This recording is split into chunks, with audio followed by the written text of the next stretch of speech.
Okay, exercise 8A, reflection. It's part of the chapter 8, which is transformation and congruencies. Now, congruencies is when two shapes, they are exactly the same, they're congruent shapes, and transformation is when you actually shift an object from one to another point, rotating an object by about a point, or reflect over a line. So today's lesson, we're going to focus on the reflection first. But before we move on to reflection, so let's just look at the type of transformation we're going to have for the shapes, okay? Transformation. All right, so the first type of transformation which we are going to talk about today is reflection. And a reflection is very simple. Just by looking at the names here, it's just reflected over a line. So you reflect the shape over a line. And then you will see that reflection should have exactly the same size. The object should have the same size, same area, with the same parameter as well. Okay, so the second type of transformation is translation.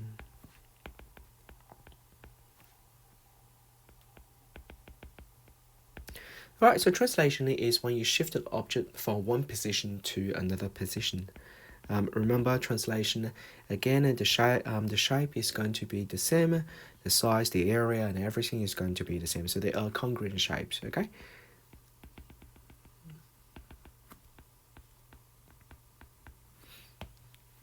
Okay, then the third one is the rotation. Okay, rotation, just by looking at the names, we know we are rotating a shape about a point.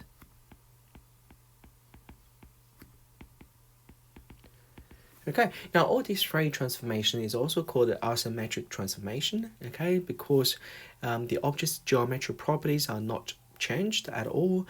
They are exactly congruent to each other, okay, so we could also call those the isometric transformation. All of those has a name of isometric transformation. Okay, now isometric transformation just means they are the same shapes, okay, so it's congruent, which means the geometric property of the shapes are unchanged.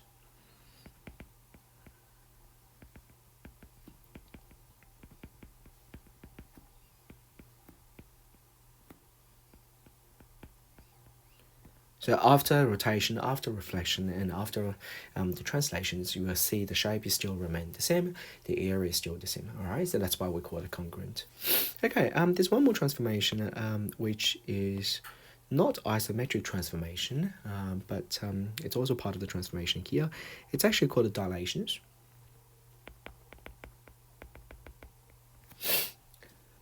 Okay, now dilations, it just means we're making or enlargement, okay, so it results in change of the size of the object to produce a similar, like, figure. This is going to be studied later, all right, in the later chapters. Okay, so we're not going to talk about dilation at the moment. All right, so in this exercise, what we're going to do is we're going to start with reflection. Now, a reflection is an isometric transformation. As you can see here, an isometric transformation is when the geometric property or the size of the object is unchanged. Okay, there's a couple of things you need to understand about reflection. I know it's easy and you guys understand what reflection is about, all right, but sometimes it's not that easy to actually draw the diagram, and then it's not that easy to actually figure out the point. Okay, all right, so we'll start with some first example. Let's just move on to the example 1. Okay, now the question here is, how are we going to draw a perfect reflected diagram? Okay, so if we have a shape, for example here, just like a simple shape like this, okay, and then we've got a reflective line, okay, so this is the mirror line here, okay, so this is actually called a mirror line. Usually it's just a dollar line. All right, now the question here is, how are we going to reflect this shape over here to have the mirror reflection? All right, now the common mistakes students usually do is they actually draw a shape that's in the same orientation like that. Clearly this is not the reflection, this is the translation. You are actually shifting this diagram over to that place. So I'm just going to show you here. So this is what happened, okay? So you're actually shifting. Oh, my diagram is actually pretty good. All right, so you're actually shifting. You're translating or shifting the shape over, okay, to other positions here, and that's not reflection. A reflection, the shape has to be reflected, okay? So what is the best way and what is the right way of doing it? Now, I know sometimes a student will actually just they would do it according to their sort of like feeling, and they think about, oh, that looks like right, okay, but how are we going to make sure the diagram looks exactly correct and it's perfect?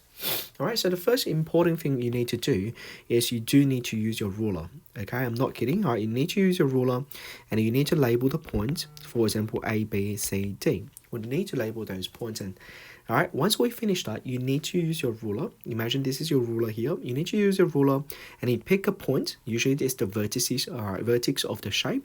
You pick this point here, for example, and then you measure, okay? You place your ruler, okay? And then you measure the distance from this point that is perpendicular to the mirror line. Because remember, sometimes the mirror line could be like this. Okay, so you have to be very careful, all right, when you actually draw something, you have to draw a line that is perpendicular to the mirror line, like this, okay? And once you finish that, you need to measure the distance, like how many centimeters, okay?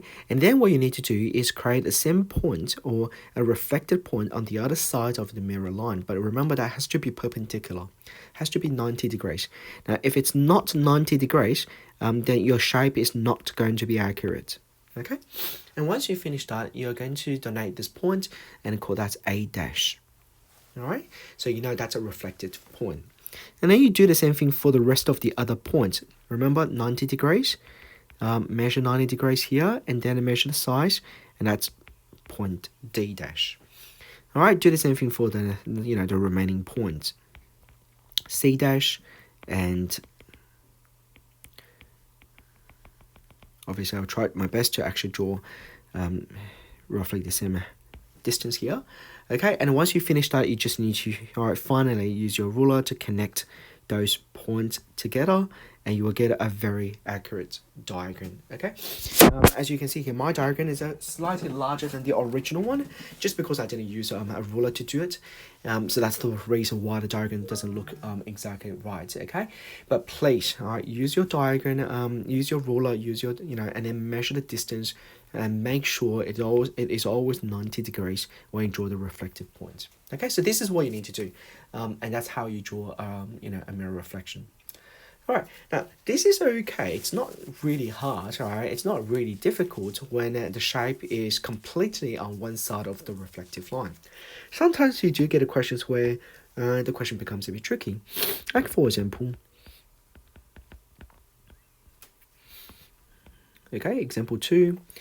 You can have a shape, again, a random shape, all right? So I'm just going to draw a random shape, like a triangle, all right? That one. And then the reflective line is actually not here, not there. The reflective line is actually passing through the shape, for example, like this, and at an angle, of course. All right, so in that case, students sometimes find it's really tricky, all right, to actually draw the reflective diagram. Again, all right, if you follow this method, all right, it's not going to be that really difficult if you follow the proper way. Oops, not B dash. That's B and C. All right, now remember the method. What you need to do is use your ruler, measure the distance that's perpendicular to the mirror line here, measure it, and then you create the same distance here and label that point is point A. That's what you need to do. Okay, again, a very important. You need to make sure it's perpendicular and make sure the distance is equal to each other. So you can call that A dash. All right, actually, you only need to do 3 points because that's a triangle, okay? Or when you actually need to reflect, that's a triangle here. So for the second point, point B, do the same thing. Okay, do the same thing here. All right, and then call that a B dash. All right, now what about point C? Now, point C is on the other side of the mirror line. So what are you going to do here? It's the same thing. You're just going to create a point on the left-hand side this time, okay? Although it was on the right-hand side before, but now the point is reflected and it's on the left-hand side. So now that's point C dash. Now, once you have that, now you can just connect them together. Oops. All right, and you will have a reflective triangles. Now, about the mirror line here. This is the mirror line.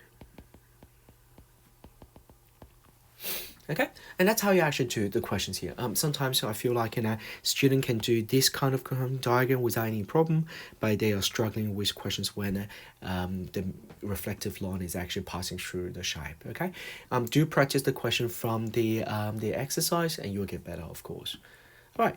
The next type of question you're going to get, okay, is when you have to identify the coordinates after a point is reflected by a certain axis, okay, and you need to be able to know how to identify that. Okay, so example 3. All right, so for example, if we have a number plane, all right, the y-axis, the x-axis, and then we've got a few points, all right, for those axes. Okay, so 1, 2, 3, 4, 5. So in the question, they'll give you a coordinate axis, and they'll give you a few points somewhere in a coordinate axis. All right, so for example, you've got a point here.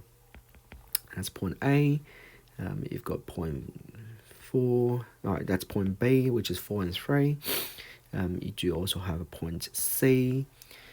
You can have a point on the other side. Okay, which is this point D. Okay, let's move on. All right, and we've got a point here. That's point E. Now, I would like to use this as an example and to show you what really happens if you want to reflect a point by by the x-axis or y-axis. All right, and then what we can do is we can summarize and find out the pattern. Okay, if a point is reflected by the x-axis, what's changed, okay, and so we don't have to really draw a diagram either, All right, so what we're going to do is first we'll write on all the coordinates of A, B, C, D, and we, hopefully find out a pattern. So coordinate A is 2 and 1, B is 4 and 3, C is 4 and 0, D is -1 and 2, and E is 2 and -2. All right, so the first thing we're going to do here is reflect it. All right, let's just do that. Reflect it by the x-axis. All right, if I want to reflect this by the x-axis, all right, so think about it. All right, I've got this point here. All right, this point is going to reflect it by this x-axis. So obviously, this point now is going to be here. All right, so the coordinate will be 2 minus 1. All right, so then we can have A dash, which is 2 minus 1. Now, do the same thing for the B. If we reflect this point along this x-axis, all right, so therefore it's going to be down here. So horizontally, it's not going to change. Vertical coordinate is going to now move on to from positive to negative. So this time it's going to be B dash, which is 4 minus 3. Now, if you look at this pattern here, it's actually pretty easy to identify the pattern now.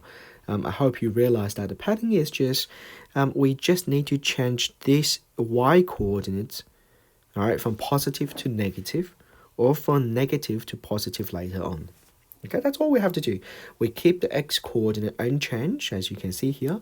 However, we change the y coordinate. So this is the summary. If we want to reflect a point by the x-axis, we flip the sign for the y coordinate, all right, of the point. So therefore, for the point C, now for point C is a bit special.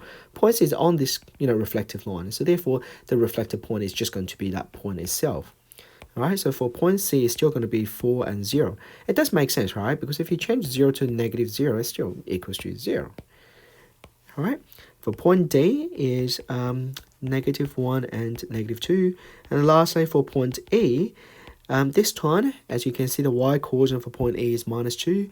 If we do reflection, it will be a +2. That's all we have to do, as you can see here.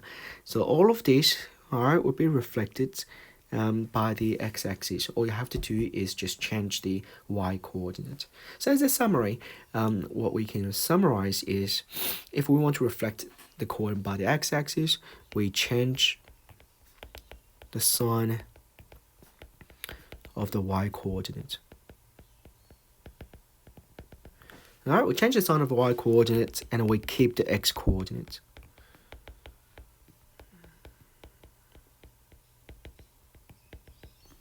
That's what we do, okay? All right, now what about reflected by the y-axis? Okay.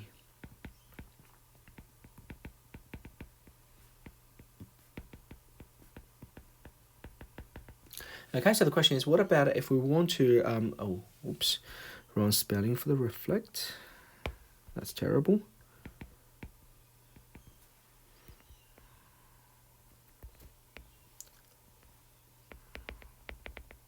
All right, so what about if we want to reflect the point by the y-axis? All right, so have a look at this point A here. If I want to reflect this point A to with the y-axis, now the point A from the first quadrant, now it's going to move on to the second quadrant. So that would be a double dash here. All right, so if it's reflected by the y-axis, now the point A becomes -2 and 1. So in this case, as you can see, we actually keep the y coordinate, but we change the x coordinate. Okay, so therefore for point B, all right, it's pretty obvious. It's -4 and 3, and we'll continue the process. All right, for point C, it's going to be -4 and 0. All right, so as a summary, okay, if I want to reflect the points by the y-axis, as a summary, we just need to change the sign of the x-coordinate. All right, so if you know this true summary here, you don't really need to draw a diagram to try to find out how the point is reflected. All you have to do is just look at the x and the y coordinates, okay? All right, and then we need to keep the y coordinates. All right, so that's all about this exercise. It's a pretty simple exercise here. What you need to understand is how you're going to draw a reflected diagram with a mirror line that's with the shape that's on one side of the mirror line, and also as well as with the shape that's actually passing through or across the mirror line here. Please use your ruler and draw 90 degrees. Find a perpendicular line and then try to find a perpendicular distance, and make sure the distance here is equal to each other. Same thing, and for this third example, how do we quickly find out the coordinate of the point if the point is actually reflected by both x and y axes. We use these two as a summary, so we don't have to draw a diagram anymore. You're always welcome to draw a diagram if you want to confirm this, the points, but I'm just offering an easier way to do it. Okay, let me know if you have any questions. Thanks for watching.